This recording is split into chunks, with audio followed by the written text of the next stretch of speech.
ఈరోజు జనవరి 26వ తారీఖు మన భారతదేశానికి ఉన్న ఒక ప్రత్యేకమైన రోజు. మన భారతదేశము సంతోషించే రోజు, మన దేశంలో ప్రజలు సంతోషించే రోజు. మన భారతదేశానికి స్వాతంత్ర్యం వచ్చి ఆగస్టు 15 రోజున అది ప్రకటించబడిన ఆగస్టు 15 స్వాతంత్ర్యం ప్రకటించబడిన ఆ రోజు కాకుండా ఈరోజు భారతదేశం నిజమైన స్వాతంత్ర్యాన్ని అనుభవించిన రోజు. ఈరోజు భారతదేశ ప్రజలందరూ స్వతంత్రాన్ని అనుభవించడం మొదలుపెట్టిన ప్రారంభ రోజు ఈ జనవరి 26వ తారీఖు. దేవునికి స్తోత్రం. ఇప్పటికీ ఈ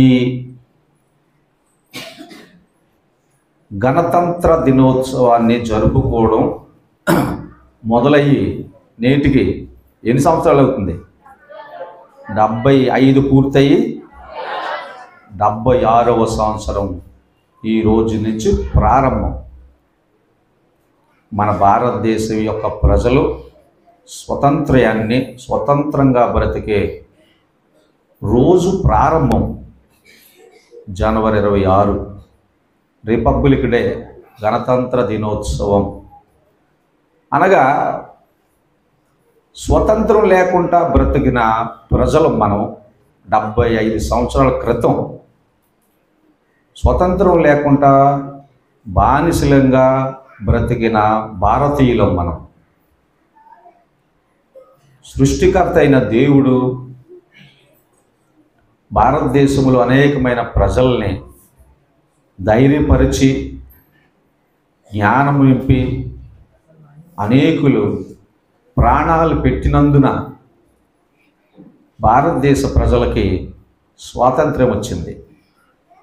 అనేకులు ప్రాణాలు పెట్టడం వల్ల, ప్రజలకి ధైర్యం రావడం వల్ల, ప్రజలు జ్ఞానంగా మాట్లాడడం వల్ల ఈ స్వతంత్రం భారతదేశానికి వచ్చింది. ఆ రోజుల్లో మన భారతదేశ స్వతంత్రానికి మూలం అయిన గాంధీ గారు లండన్ వెళ్ళి చదువుకున్నప్పుడు అతడికి యేసుక్రీస్తు కోసం అర్థమైంది. ఆయన లండన్ వెళ్ళి చదువుకొని తిరిగి భారతదేశం వచ్చిన తర్వాత గాంధీ గారు ఉప్పు సత్యాగ్రహాన్ని ప్రారంభించారు. స్వతంత్రం కోసం ఉద్యమాలు చేశారు, కానీ పోరాటంతో చేశారు. గాంధీ గారు లండన్ నుంచి తిరిగి వచ్చాక శాంతియుతముగా ఈ పోరాటాన్ని ప్రారంభించారు. బైబిల్ ఆయన గ్రహించారు, చదవడం కాదు, గ్రహించారు. చదివే వాళ్ళు చాలామంది ఉన్నారు. నీకు ఇది తెలుసా, నీకు ఇది తెలుసా, నీకు ఈ వాక్యం తెలుసా, నీకు ఆ వాక్యం తెలుసా. వాక్యాలు తెలుసుకోవడం వల్ల ఉపయోగం ఏమీ లేదు. గ్రహించి ఈ చెంప మీద కొడితే ఆ చెంప చూపించరా అని యేసయ్య చెప్పిన సూక్తిని గాంధీ గారు అమలు చేశారు. అందువల్ల భారతదేశానికి స్వతంత్రం వచ్చింది. పిల్లరా, గాంధీ గారు ఉప్పు సత్యాగ్రహాన్ని ప్రారంభించక ముందు రోజుల్లో చాలామంది దేశభక్తులు ప్రాణాలు అర్పించేశారు. స్త్రీలు అవని, పురుషులు అవని, అనేకులు.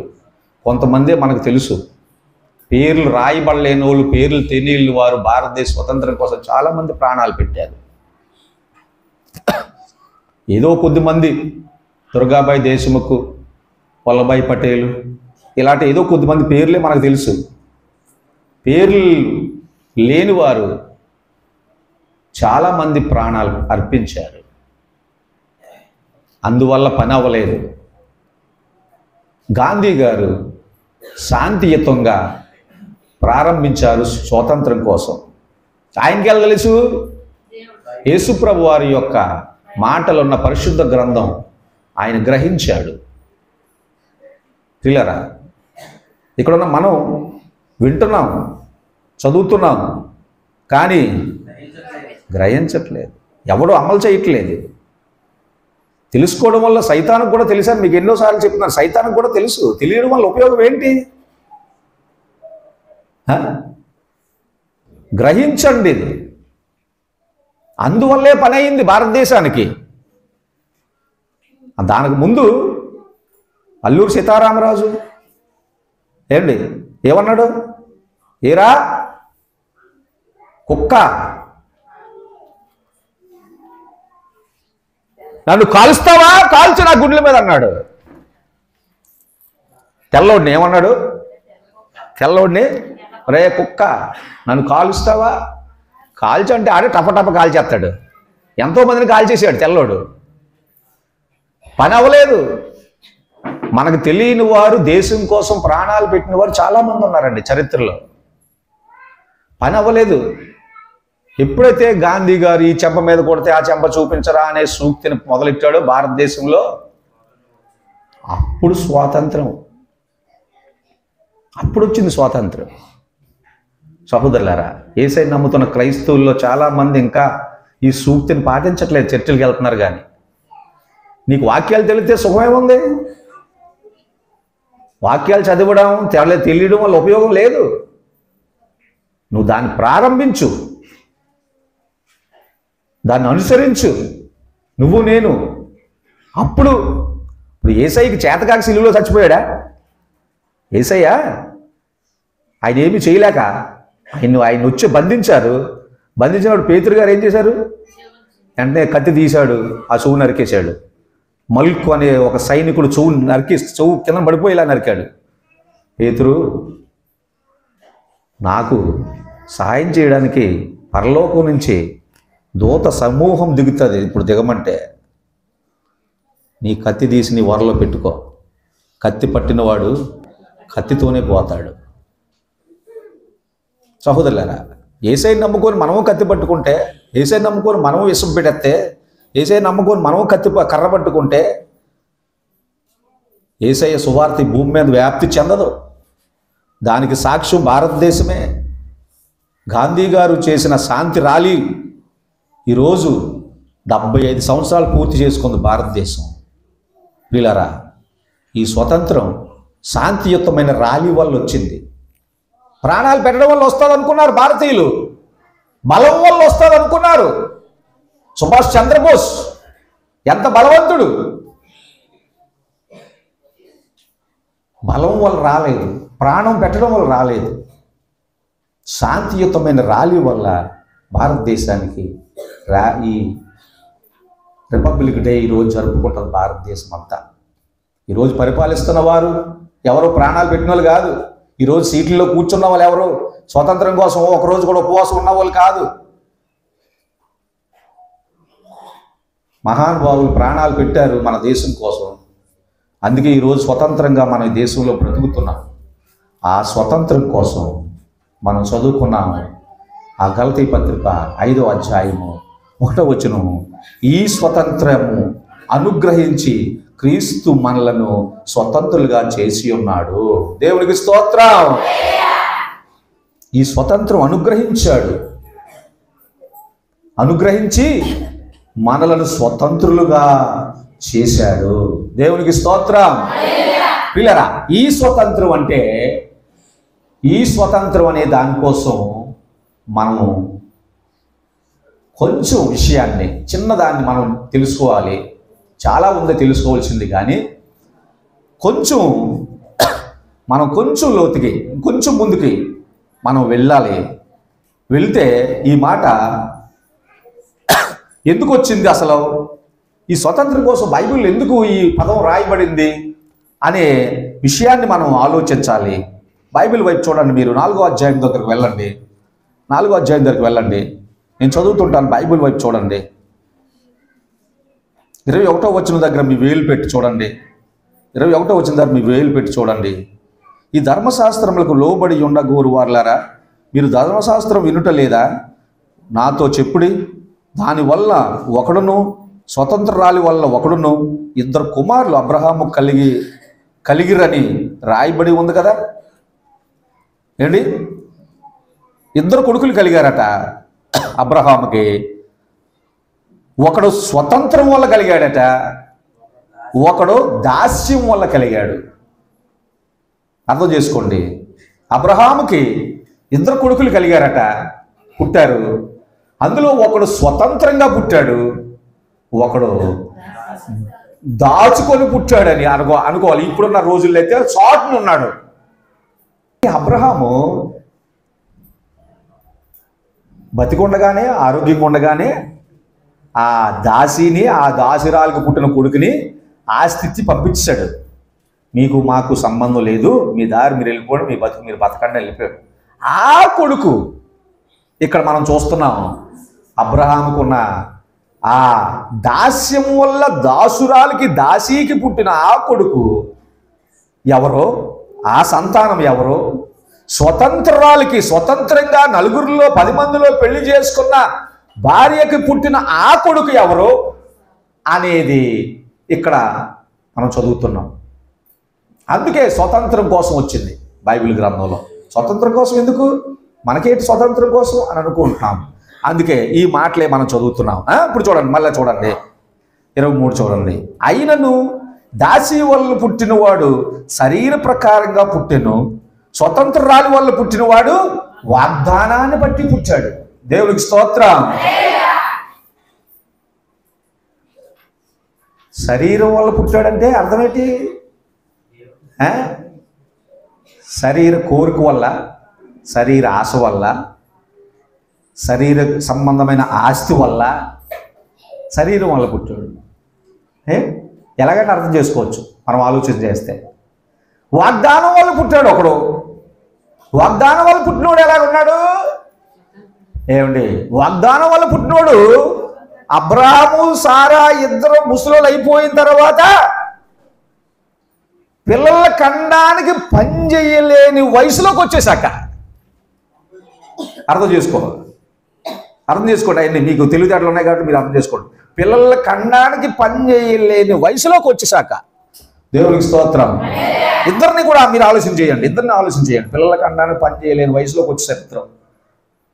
అప్పుడు ఎలా పుడతారని అందుకే అబ్రహాముని సారాన్ని దర్శించినప్పుడు ఆదికాండం 19వ అధ్యాయంలో చూస్తే, మీరు చూడక్కర్లేదు కానీ చూస్తే, అప్పుడు ఏమండి ఆ ఎండవేళలో సింధూర వృక్షం కింద కూర్చున్నప్పుడు ఆ దేవదూతల ముగ్గురు వచ్చినప్పుడు ఆ అబ్రహాముతో ఆ దూతలు మాట్లాడుతున్నప్పుడు అంటాడు, నీకు వచ్చే ఏట కొడుకు పుడతాడయ్యా అని అనగానే సారా నవ్వుకుంటుంది గుడారంలో ఉంది. ఎందుకు నవ్వుకుందంటే ఆ సారా చెప్తా తర్వాత అదంతా చదివితే, ఓ మా అమ్మని నేను బిడ్డను కనగలనా. ఇంకో మాట కూడా అంటారు సారా, ఏమంటుంది, నేను బిడ్డను కానీ ఆ బిడ్డకి నేను పాలు పెట్టగలనా. ఆలోచన చేసుకోండి ఆడవాళ్ళు. ఇలాంటి వయసులో ఇలాంటి శరీరంతో ఉన్నాను నేను బిడ్డను కన్నం ఏంటి, ఎవరో వచ్చి తిండానికి వచ్చి తినేసి వెళ్ళిపోవడం మానేసి అనుకున్నది నవ్వుతుంది. అబ్రహాం కూడా ఒకప్పుడు నవ్వాడు. అది వేరే సందర్భంలో ఉంటుంది. దేవదూతలతో మాట్లాడుతున్నప్పుడు అబ్రహాం కూడా నవ్వాడు. అందుకే ఇస్సాక్కి పేరు యొక్క అర్థం ఏంటంటే నవ్వుట అని అర్థం. ఏమండి? ఇస్సాకు యొక్క పేరు నవ్వుట అంటే నవ్వు. ఎవరు నవ్వుతారు? చారా తాగిన వాళ్ళు అయితే హాయిగా నవ్వుతారు, మాంసం తిన్న వాళ్ళు నవ్వుతారు, ఇల్లు కట్టుకున్న వాళ్ళు నవ్వుతారు, డబ్బున్న వాళ్ళు నవ్వుతారు, అందరూ నవ్వుతారు, కుర్రోళ్ళు నవ్వుతారు. ఏమీ లేని వాళ్ళు నవ్వాలంటే ఎలాగొస్తుందండి నవ్వు? నాకు ఒకటి అర్థమైంది ఏంటంటే, పెళ్ళిలోనే ఆ కెమెరామ్యాన్ ఏమంటుంటాడు, నవ్వు నవ్వు నవ్వు అంటాడు. ఎక్కడొస్తుంది నవ్వు? లోపల లేంది. నన్ను ఊరికి నవ్వమంటారు నాకు ఫోటో తీసేటప్పుడు. ఏంటి నవ్వు వస్తుంది? నాకు నవ్వు రాదు. ఎందుకు వస్తుంది నవ్వు? ఏటి వస్తుంది నవ్వు? ఏదో రకమైంది లోపల ఉంటుంది. ఏంటి? ఆ పెళ్లి కొడుకు నవ్వమంటాడు, పెళ్లి కూతురు నవ్వమంటాడు, ఆ పెళ్లి కొడుకు తల్లిదండ్రులు నవ్వమంటాడు. ఏడు నవ్వుతారు వాళ్ళు? వాళ్ళు డబ్బు ఖర్చు అయిపోతున్నారు, వాళ్ళ బాధతో వాళ్ళు ఉంటారు. నవ్వండి అంటుంటారు. ఏడు నవ్వుతారు వాళ్ళందరూ? ఏంటి? నవ్వు ఊరికనే రాదు కదా, నవ్వాలి. కానీ బలవంతంగా నవ్వించేవాడు ఎవర్రా అంటే కెమెరామ్యాన్. బలవంతంగా నవ్వించేవాడు ఎవరు? కెమెరామ్యాన్ ఒకడే. ఎప్పుడు ఆలోచించారు లేదా? నేను ఆలోచించాను అనమాట. ఏటో నవ్వు రాపోయి నవ్వమంటాడు, పళ్ళు బయట నెట్టమంటాడు. ఇలా కూర్చున్నాం, ఇక్కడ కాదు, ఒక ప్రోగ్రాం అవుతుంది, ఒక ప్రార్థన కూర్చున్నాం. పాస్టర్ గారు ఇంకా నా పక్కన ఉన్నారు, కెమెరామ్యాన్లు ఉన్నారు, ప్రార్థనలు ఉన్నారు. ఈ పాస్టర్ గారు నేను మాట్లాడుకుంటున్నాం. అలా మాట్లాడుకుంటుండగానే సడన్గా మధ్యలోనే ఇలాగ ఉన్నాడు పాస్టర్ గారు. అప్పుడు వరకు నాతో మాట్లాడుతున్నాడు. నాకు అది చూస్తున్నారా, నేను ఇద్దరు మాట్లాడుకుంటున్నాం ఇలాగా సిలకా గోరింకలా మాట్లాడుకుంటుంటే మాట్లాడుకుని మధ్యలో అతను సడన్గా ఏట్లా ఇలా ఉండిపోయాడు అనుకోరాను నేను. ఏట్లా ఇలా ఉండిపోయాడు అటు ఇలా చూస్తే ఆ కెమెరామెన్ ఈతంగా చూస్తున్నాడు. అరే నాయన, ఎంత పిచ్చి నాయన నీకు ఫోటోలు అంటే. ఏంటిది ఇప్పుడు ఏమైపోయింది? ఆయన అందరూ కలిపి తీస్తున్నాడు, ఇంకొకరికే తీయలేదు. ఆయన మీద ఆయన పని ఆయన చేసుకుంటున్నాడు. ఈయనగా చూస్తున్నట్టుంది కెమెరా. ఓరే బాబు, ఇదే అంటే ఆ ఫోటో అంటే ఆయనకి అంత పిచ్చి. ఫోటో అంటే ఆ మనిషికి అంత పిచ్చి. అంటే ఆ ఫోటోలో నా పళ్ళు కనబడాలి, నేను నవ్వినట్టు కనబడాలి అని ఆయన యొక్క ఇష్టం, ఆ మనిషి యొక్క ఇష్టం. నాకు అనిపించింది, బలవంతంగా నవ్వించేవాడు ఎవర్రా అంటే ఫోటోగ్రాఫరే. నవ్వు రాపోయినా పళ్ళు బయట నెడతాం. అప్పుడు ఎంత పక్క నుంచి కోపం ఉన్నా పళ్ళు బయట నెడతాం. అంటే ఇస్సాక్ గారు ఎవరో నవ్వించేవాడు. దేవుని స్తోత్రం. ఆయన పిల్లలం మనం, ఇస్సాకు పిల్లలం మనం, అబ్రహాము పిల్లలైన వారిలో వాగ్దానం వల్ల పుట్టిన ఇస్సాకు సంతానం మనం, స్వతంత్రురాలి పిల్లలం మనం. అంటే మనం దాక్కోవలసిన పని లేదు, మనం భయపడవలసిన పని లేదు, మనము చాటు నుండవలసిన పని లేదు. ఇదంతా మీకు ఎంత మరి 4 మాటల్లో అర్థమవుతుందో మీరు అర్థం చేసుకోండి ప్రియులారా. ముందుకు వెళ్దాం. 25లోకి వెళ్తున్నాను. ఈ సంగతులు అలంకార రూపకంగా చెప్పబడి ఉన్నవి. ఈ స్త్రీలు 2 నిబంధనలై ఉన్నారు. అక్కడ చూడండి, ఈ స్త్రీలిద్దరూ 2 నిబంధనలలాగా ఉన్నారట. నిబంధనలు అంటే క్రొత్త నిబంధన, పాత నిబంధన. ఇందులో పాత నిబంధన ఎవరు? దాసికి పుట్టిన సంతానం అంతా పాత నిబంధన. క్రొత్త నిబంధన ఎవరు? ఏమిటి? స్వతంత్రురాలైన సారా. స్వతంత్రురాలు సారా. ఈ స్వతంత్రురాల్ని మీకు అర్థం అవడానికి చెప్తున్నాను. ఈ స్వతంత్రురాల్ని అంటే మీరు అర్థం చేసుకోండి. స్వతంత్రాలు ఏంటి అంటే ఈ భర్త, ఈ పురుషుడు ఆవిడని ఎక్కడికైనా చెయ్యట్టుకొని తీసుకెళ్ళగలడు, ఎక్కడైనా ఆవిడ మీద చేయగలడు, ఎక్కడైనా ఆవిడ పక్కన నిలబడగలడు. మరి ఇంకొక ఆవిడ దాసి ఎవరు అడుగుతున్నారు? మీకు అర్థమవుతుంది కదా? పాత నిబంధన గతం వదిలేయండి దయచేసి. ఇక్కడ ఎవరైనా ఎవరి ఉంటే గతం వదిలేయండి దయచేసి. స్వతంత్రంగా బతకండి. ఎంత భయంగా ఉంటుందో. బోల్ డబ్బు పెడతారు, మళ్ళీ బోల్ డబ్బు ఖర్చు పెడతారు, మళ్ళీ బోల్ డబ్బు సంపాదిస్తారు. కానీ దిక్కుమాలోడికి సంతోషం ఉండదు, ఆనందం ఉండదు దిక్కుమాలోడికి. ఎందుకంటే అంత భయం బతుకు. రెక్కలు ముక్కలు చేసుకొని నీరుని చెమట నీరుగా కార్చుకొని కష్టపడతాడు, కానీ ఏం సంతోషం ఉండదు దిక్కుమాలోడికి. ఏమండి?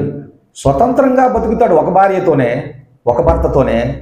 వాళ్ళు అంత స్టైల్ అమ్మేస్తారమ్మా, ఇంత స్టైల్ అమ్మేరాలు చూడండి. అదే దాసి పాత నిబంధన, సారా కొత్త నిబంధన. ఆ పిల్లలం మనం. దేవునికి స్తోత్రం. ఈ ఇద్దరు అట 2 నిబంధనలాగా ఉన్నారట. ఈ స్త్రీలు 2 నిబంధనలై ఉన్నారు. వాటిలో ఒకటి సీనాయి కొండ సంబంధమైంది, దాస్యములో ఉండుటకు పిల్లల కనును. ఇది హాగరు. ఈ హాగరు ఉన్నది అరేబియా దేశములో ఉన్న సీనాయి కొండయే. ప్రస్తుతం అందున్న యెరూషలేము దాని పిల్లలతో కూడా దాస్యమందున్నది కనుక ఆ నిబంధన దానికి దీటై ఉన్నది. అంటే ఇక్కడ రాస్తున్న ఈ మాటలు వారిద్దరిని పోల్చి ఆ యెరూషలేము, ఆ అరేబియా సముద్రము, ఆ పర్వతాలతో పోలుస్తున్నారు వీళ్ళిద్దరిని. మనకు అర్థమైన భాష ఏంటంటే కొత్త నిబంధన, పాత నిబంధన. మనకి ఇదే అర్థమవుతుంది. మీకు ఇప్పుడు వీటి కోసం చెప్పినా మీకు ఇంత 2-3 మాటల్లో చెప్తే అర్థం అవుతుంది. అరేబియా సముద్రం ఏంటి, పర్వతాలు ఏంటి, యెరూషలేము అంటే 2-3 మాటలు చెప్తే అర్థమవుతుంది. ఎక్కువ మొత్తం మీకు చెప్తేనే మీకు అర్థమవుతుంది. అందుకే మనకు అప్పుడు అర్థమైంది కొత్త నిబంధన, పాత నిబంధన. పాత నిబంధన దాసి అయిన ఆగర్ అయితే, కొత్త నిబంధన స్వతంత్రాలైన సారా. ఇప్పుడు మనం ఆ సారాకు పుట్టిన నవ్వించేవాడైన ఇస్సాకు సంతానం మనము. దేవునికి స్తోత్రం, దేవునికి స్తోత్రం. 26లోకి వస్తున్నాం. అయితే పైన యెరూషలేము స్వతంత్రంగా ఉన్నది, అది మనకు తల్లి. అందుకు కనని గొడ్రాలా సంతోషించుము, ప్రసవ వేదన పడని దాన బిగ్గరగా కేకలు వేయము. ఏలయనగా పెనిమిటి గల దాన్ని పిల్లల కంటే పెనిమిటి లేని దాని పిల్లలు ఎక్కువ మంది ఉన్నారు.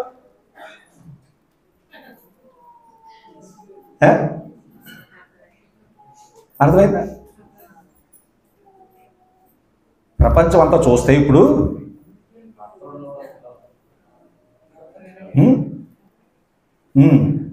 అర్థం చేసుకోండి. ఈ మధ్య మీకు ఇక్కడ ఇంకొక మాట చెప్తున్నాను. ఈ మధ్య కొద్దిమంది తిరుగుతున్నారు. అక్కడ చూడండి 26, పైన యెరూషలేము స్వతంత్రంగా ఉన్నది, అది మనకు తల్లి. ఆ సంగతులు ఎన్నో ఉంటాయి భక్తిలో. దేవుడు ఏదేను వనమును తయారు చేసిన తర్వాత ఆ వనంలో ఆదామని పెట్టి వెళ్ళిపోయాడు కదా పరలోకానికి. వెళ్ళిపోయిన తర్వాత ఏం జరిగింది? ఎవరు మాట్లాడినా లేదు ఏమండి? ఆ సాతాను ప్రవేశించి ఎంతున్నావుణ్ణి, ఎవరు వాళ్ళ అబ్బాయిని, వాళ్ళ అబ్బాయి ఎంత తొండపిల్లలాగా ఉండేవాడు, ఇంతున్నావుణ్ణి ఇంత చేసి ఆడికి అందమైన పిల్లలు పెళ్లి చేసి అడిగినవన్నీ పెళ్లిలో పెట్టి మాసాల, ఫోటోలా, బట్టల, స్టేజీలా, ఇంకా అవన్నీ నేను చెప్పలేను. అయినా చెప్తే మళ్ళీ వాక్యం చెప్పలేను. ఇవన్నీ పెట్టి పెళ్లి చేసి ఆ పెళ్లి చేయడానికి ముందే ఒక ఇల్లు కట్టి మళ్ళీ ఆ ఇంటికి పుట్టీలెట్టి అదెట్టి ఇదెట్టి, ఒరే మీరు శుభ్రంగా నువ్వు నీ పిల్లలు శుభ్రంగా హ్యాపీగా సంతోషంగా ఇంట్లో ఉండండి రా అని ఇంట్లో పెడితే 4 రోజులు పక్కింటికి వచ్చి మీ అత్త కోసం మామ కోసం 4 మాటలు చెప్పేసరికి ఇంకా అప్పటి నుంచి లెగుతున్నారు. అత్తతో మామతో నువ్వు చేసిందేముంది మాకు, నువ్వు సంపాదించిందేముంది మాకు అని అంటే అప్పుడు ఎలాగుంటుందండి అత్తకి మామకి? అలా ప్రవేశించింది ఆ రోజు ఎవరో సాతానా ఏదేను వనంలోకి. అలాగే ఇప్పుడు ఇంత కష్టపడి సంఘాలు కడుతుంటే మధ్యలోకి ఎవడో కూడా వస్తున్నాడు.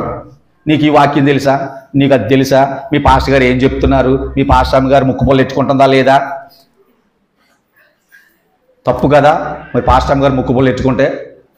నిజమే, తప్పే. మా పాస్టర్ గారు అయితే ముక్కుపొల్లు ఎట్టుకోదు, అంతా అడ్డానం వేసుకుంటుంది. మా పాస్టర్ గారికి వచ్చే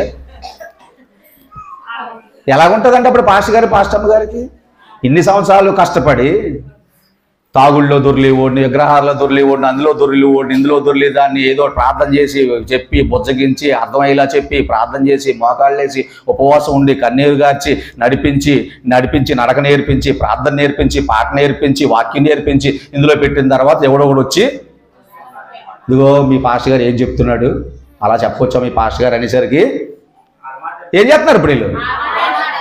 అప్పుడు ఎలాగుంటుంది? మీ అబ్బాయి పెళ్లి చేస్తే అప్పుడు నీకు బాగా అర్థమవుతుంది అనుకుంటున్నాను నేను. ఇంతమే మీకు అర్థమవుతుంది ఈ మొక్క ఎంతమే మీకు అర్థమవుతుంది. మీ అబ్బాయికి పెళ్లి చేస్తే మీకు అర్థమవుతుంది. అబ్బాయిలు పెళ్లి చేసిన అమ్మలు అందరిని అడగండి ఆరాధన అయిపోయిన తర్వాత ఆ బాధ ఎలాగుంటుందో. సహోదరులారా అంత బాధ ఉండదా పాస్టర్ గారికి? అలాంటి బ్యాచ్ తిరుగుతుంది, జాగ్రత్త. ఇందులోకి సహోదరులారా మనమును ఇస్సాకు వలె వాగ్దానం బట్టి పుట్టిన కుమారులమై ఉన్నాము. చప్పట్లు కొట్టి ప్రభువుని మహిమపరచండి. దేవునికి స్తోత్రం. మనము ఎలా నమ్ముకున్నామట? వాగ్దానము చేత మనకి హక్కు వచ్చింది. దేవుడు వాగ్దానం ఇచ్చాడు. ఇస్సాకు ఎలాగైతే వాగ్దానం ఇచ్చాడో వాళ్ళ అమ్మకి నాన్నకి, ఇదిగో వచ్చే సంవత్సరం నీ కొడుకు పుడతాడు. అది జరగలేని పని అనుకున్నారు వాళ్ళ అమ్మ నాన్న. ఏమనుకున్నారు? జరగలేని పనిది అనుకున్నారు. అలాగే మనం దేవుడు నమ్ముకోవడం అనేది జరగని పని అనుకోలేదా మన కుటుంబీకులు? ఆలోచించండి ఒకసారి. మన బంధువులు అందరూ ఏమనుకున్నారు? మన కుటుంబీకులు, మన కులస్తులు ఏమనుకున్నారు? నువ్వు దేవుడు నమ్ముకోవడం జరగని పని అనుకోలేదా? కానీ దేవుడు వాగ్దానం ఇచ్చి దాన్ని నెరవేర్చాడు. అందుకే ఆ వచనం బాగా గుర్తుపెట్టుకుని ప్రార్థన చేసినప్పుడల్లా వందనాలు చెప్పండి దేవుడికి. ఆ 28వ వచనం గుర్తుపెట్టుకొని, 4:28వ వచనం గుర్తుపెట్టుకొని, సహోదరులారా మనము ఇస్సాకు వలె వాగ్దానము బట్టి పుట్టిన కుమారులమై ఉన్నాము. ఆ వాక్యాన్ని బట్టి దేవుడికి వందనాలు చెప్పాలి. ఇప్పుడు కూడా, దేవా వాగ్దానం ఇచ్చి నన్ను రక్షించావు, నీ కుమారుడుగా, నీ బిడ్డగా, నీ కుమార్తెగా ఉండే హక్కు నాకు ఇచ్చినందుకు వందనాలు ప్రభువా అని చెప్పాలి. ఎప్పుడు స్తుతి ప్రార్థన చేసినా, ఎప్పుడు ప్రార్థన చేసినా వాగ్దానం బట్టి నన్ను రక్షించావు. మా ఇంట్లో వాళ్ళైతే నన్ను ఎన్నో ఆటంకాలు చేశారు. నా భర్త ఆటంకం చేశాడు, నా భార్య ఆటంకం చేసింది, మా తల్లి ఆటంకం చేసింది, మా తండ్రి గతంలోది.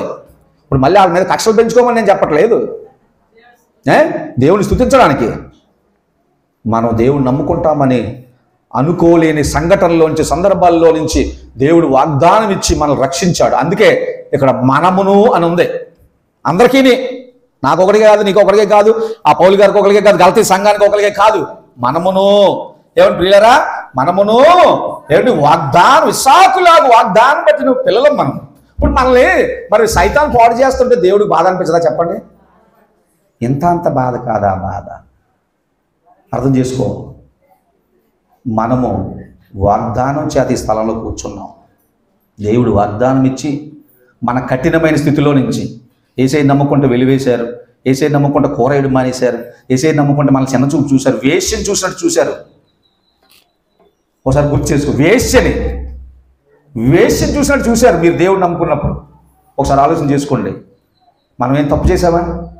కానీ మనల్ని వేశ్యలు చూశారు. కానీ ఈరోజు మనల్ని అన్నవారే భయంతో బతుకుతున్నారు, మనము స్వతంత్రంగా బతుకుతున్నాం. వాక్యం నెరవేరాలి కదా, అది మన గొప్పతనం కోసం, మనం ఏదో అంతా ఇంత అని చెప్పుకోవడం కోసం కాదు. మరి వాక్యం నెరవేరద్దా? 28వ వచనం, వాగ్దానం వల్ల పుట్టినోడు స్వతంత్రుడు.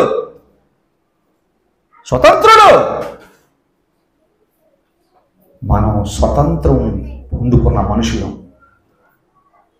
దయచేసి దేనికి బానిస అయిపోకండి. త్రాగుడవని, తిండవని, బట్ట అవని, కోరిక అవని, ఆడ మనసు అవని, మగ మనసు అవని బానిసలుగా ఉండిపోవద్దు. అదే మనం చదువుకున్న వాక్యం. ఏం చదువుకున్నాం? ఈ స్వతంత్రము అనుగ్రహించిన క్రీస్తు మనలను స్వతంత్రులుగా చేసి ఉన్నాడు కాబట్టి మీరు స్థిరముగా నిలిచి మరలా దాస్యం అనే కాడి క్రింద చిక్కుకోవద్దు. అర్థం చేసుకో. నువ్వు గతంలో దేనికైతే దాసుడుగా, కొంతమంది కోపానికి దాసులు అయిపోయి ఉంటారు, కొంతమంది బీడీకి దాసులు అయిపోయి ఉంటారు. పిల్లరా, మీకు అర్థం అవ్వట్లేదు అవన్నీ. ఎందుకు నువ్వు టీ తాగడం మానలేకపోతున్నావు? టీ లేకపోతే ఎందుకో తల్లకు వచ్చేస్తుంది. మందు ఒకటే బానిస అనుకుంటున్నారా మీరు? అది తప్పేం కాదనుకుంటున్నావా నువ్వు? ఇలాగంటే చాలా అలా కోపం పొడుచుకొచ్చేస్తుంది. అంటే ఏంటి అర్థం? నువ్వు కోపానికి దాసురాలువి, కోపానికి దాసుడివి. కొంతమంది మంచి అన్నం తింటుంటే మనం చూసి ఓర్చుకోలేము. అసూయకి నువ్వు దాసురాలివి. మంచి బట్టలు వేసుకొని అలా వెళ్తుంటే చాలు, కొద్దిమందికి ఏంటి ఏదో రకరకాల ప్రాబ్లమ్స్ వస్తుంటాయి. ఇలాగా మనలో మనం చాలా విషయాలకి దాసులుగా ఉన్నారా? ఇన్ని సంవత్సరాలు అయ్యి ఇంకా దాసులుగా ఉన్నారా? యేసయ్య మనల్ని దాసులుగా ఉండడానికి రక్షించలేదు, వాగ్దానం ఇచ్చి మనల్ని ఈ స్థలంలో కూర్చోబెట్టలేదు. మనం స్వతంత్రులుగా బ్రతకడానికి. మనం దాసి కుమారులమా, స్వతంత్రాలు కుమారులమా? స్వతంత్రాలు పిల్లలం. మనం దాసి పిల్లలం కాదు. ఎప్పుడు దేనికి దాసులుగా మనం ఉండిపోకూడదని ఈ రిపబ్లిక్ డే రోజు, ఈ 2025 సంవత్సరం జనవరి 26వ తారీఖు రిపబ్లిక్ డే రోజు స్వతంత్రం కోసం దేవుడు మనకు ఎందుకు వినిపిస్తున్నాడంటే, భారతీయులు ఎలాగైతే స్వతంత్రంగా జెండా ఎగరేసి 76వ గణతంత్ర దినోత్సవం చేసుకుంటున్నారో, సహోదరులారా మనం కూడా స్వతంత్రులమే అని జ్ఞాపకం చేస్తుంది వాక్యం. మనం దాసురాలి పిల్లలం కాదు, వాగ్దానం బట్టి పుట్టిన పిల్లలము. మనమును ఇస్సాకు వలె వాగ్దానం బట్టి పుట్టిన పిల్లలం మనం. ఇస్సాకు ఎలా అభివృద్ధి చెందాడో ఇస్సాకు కోసం చదవండి, లేకపోతే వినండి, అర్థం చేసుకోండి. ఎందుకు ఇస్సాకు అంత అభివృద్ధి చెందాడు అర్థం చేసుకోండి సహోదరులారా. దేవునికి స్తోత్రం. చూడండి,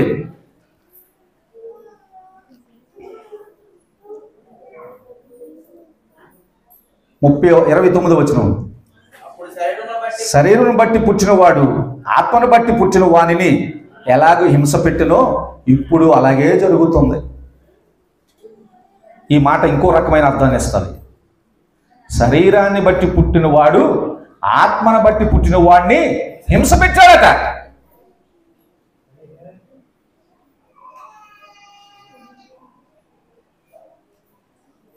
నీకేమైనా అర్థం వచ్చిందా? ఏమైనా ఆలోచన వచ్చిందా? ఏంటో నేను ఇంత బాగా అన్నీ మానేసుకున్నాను, చర్చికి వెళ్తున్నాను, కానీ వాడు మాత్రం అలా నన్ను అంటానే ఉన్నాడు. గుర్తొచ్చిందా?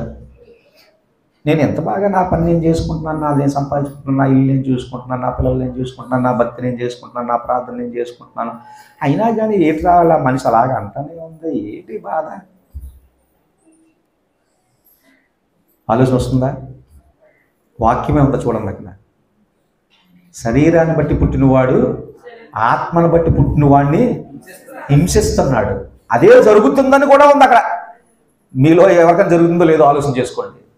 ఆ వాక్యం మనం ఏదైనా జరిగేసరికి కొత్త వింత జరిగినట్లుగా మనం ఇంకా మనల్ని ఏ కొండ మీదకి వెళ్ళిపోయి దూకేద్దాం అనిపిస్తుంటుంది.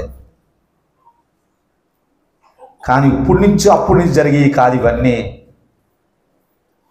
ఈ సాకుల దగ్గర నుంచే ప్రారంభమైందట. శరీరాన్ని బట్టి పుట్టినవాడు ఆత్మను బట్టి పుట్టినవాడిని హింసిస్తున్నాడు. జరుగుతుంది, ఇప్పుడు జరుగుతుంటుంది. ఆశ్చర్యపోకండి, ఏదో చేసేసుకుందాం అనుకోకండి. స్వతంత్రంగా బ్రతకడమే చెయ్యాలి మనం. ఇంకోటి ఏది చేయవలసిన పని లేదు. మనం స్వతంత్రంగా బ్రతకాలి.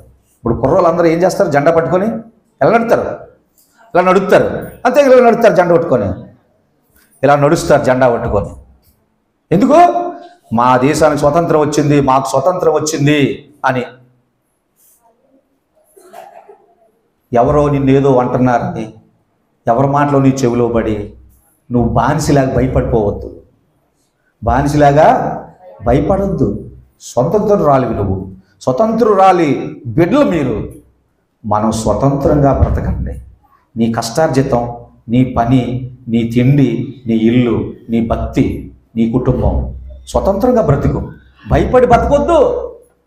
భయపడవలసిన పని లేదు. నువ్వు దాసి పిల్లవు కాదు, నువ్వు స్వతంత్రాల పిల్లవే. నువ్వు స్వతంత్రంగా బ్రతుకు. హింసిస్తారు, అయినా నువ్వు స్వతంత్రంగానే బ్రతకాలి. ఇప్పుడు భారతదేశంలో ప్రజల్ని అనేకమైన దేశాల వారు వచ్చి హింసించారు.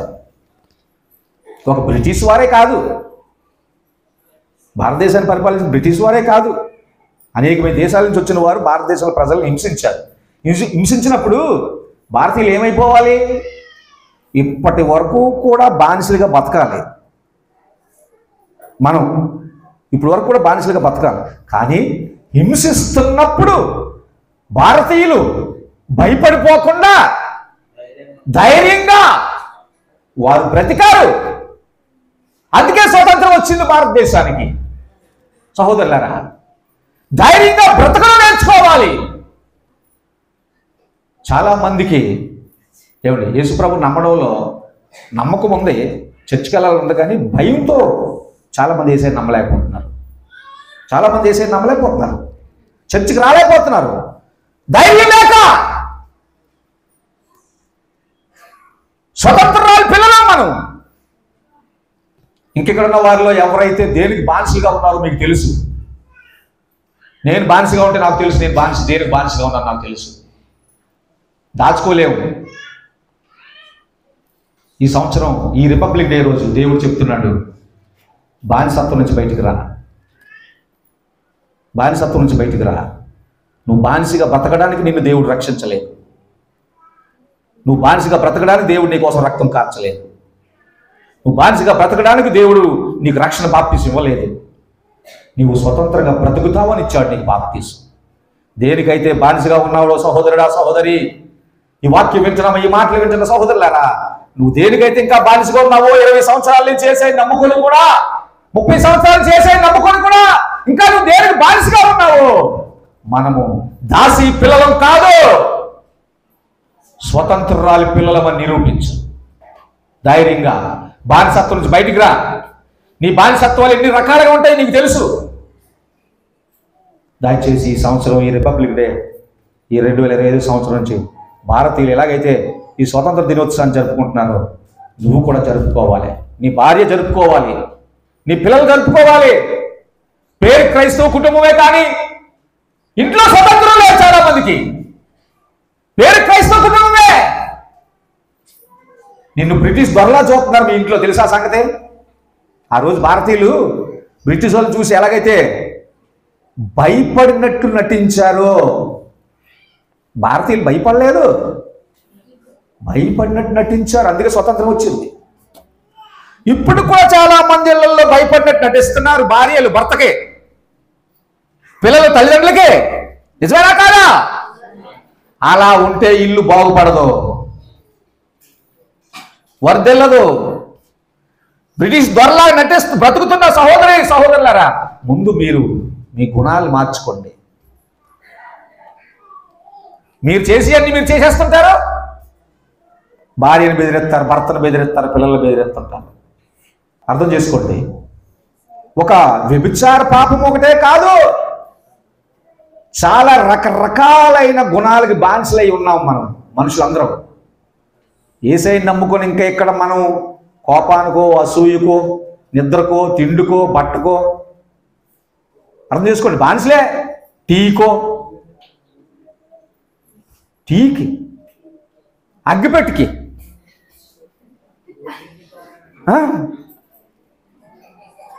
ఇంకా చెప్పాలంటే పిన్నీస్కి కొనరు, పావులు అయిపోద్దని పిన్నీస్ కొనరు. ఇదంతా చెప్పడానికి సమయం చాలదు, అర్థం చేసుకో. ఇక్కడున్న మనలో బానిసలుగా ఉండొద్దు. బానిసలుగా ఉండడానికి దేవుడు మనల్ని పిలవలేదు, రక్షించలేదు, మన కోసం ప్రాణం పెట్టలేదు, మనల్ని ఈ స్థలంలో కూర్చోబెట్టలేదు, మన స్వతంత్రంగా బతకాలని పిలిచాడు. అర్థం చేసుకో సహోదరులారా. చివరిలోకి వెళ్తాం 31వ వచనం. కాగా సహోదరులారా, మనము స్వతంత్రురాలి కుమారులమే కానీ దాసీ కుమారులు కాము, ఈ స్వతంత్రం అనుగ్రహించి. ఇప్పుడు కలిపి చదవాలన్నమాట. ఈ స్వతంత్రం, ఏ స్వతంత్రం? పైనుంచి మనం విన్నదంతా కలుపుకొని అప్పుడు ఈ ముక్క చదవాలి. ఈ స్వతంత్రం, ఇంకా మళ్ళీ అదంతా చెప్పడానికి అవ్వదు. ఈ స్వతంత్రం క్రీస్తు మనలను స్వతంత్రులుగా చేసి ఉన్నాడు కాబట్టి మీరు స్థిరముగా నిలిచి మరలా దాస్యం అనే కాడి కింద చిక్కుకోవద్దు. యేసయ్య త్వరగా వస్తున్నాడు, ఆయన రాకడికి మనం సిద్ధపడదాం. కళ్ళు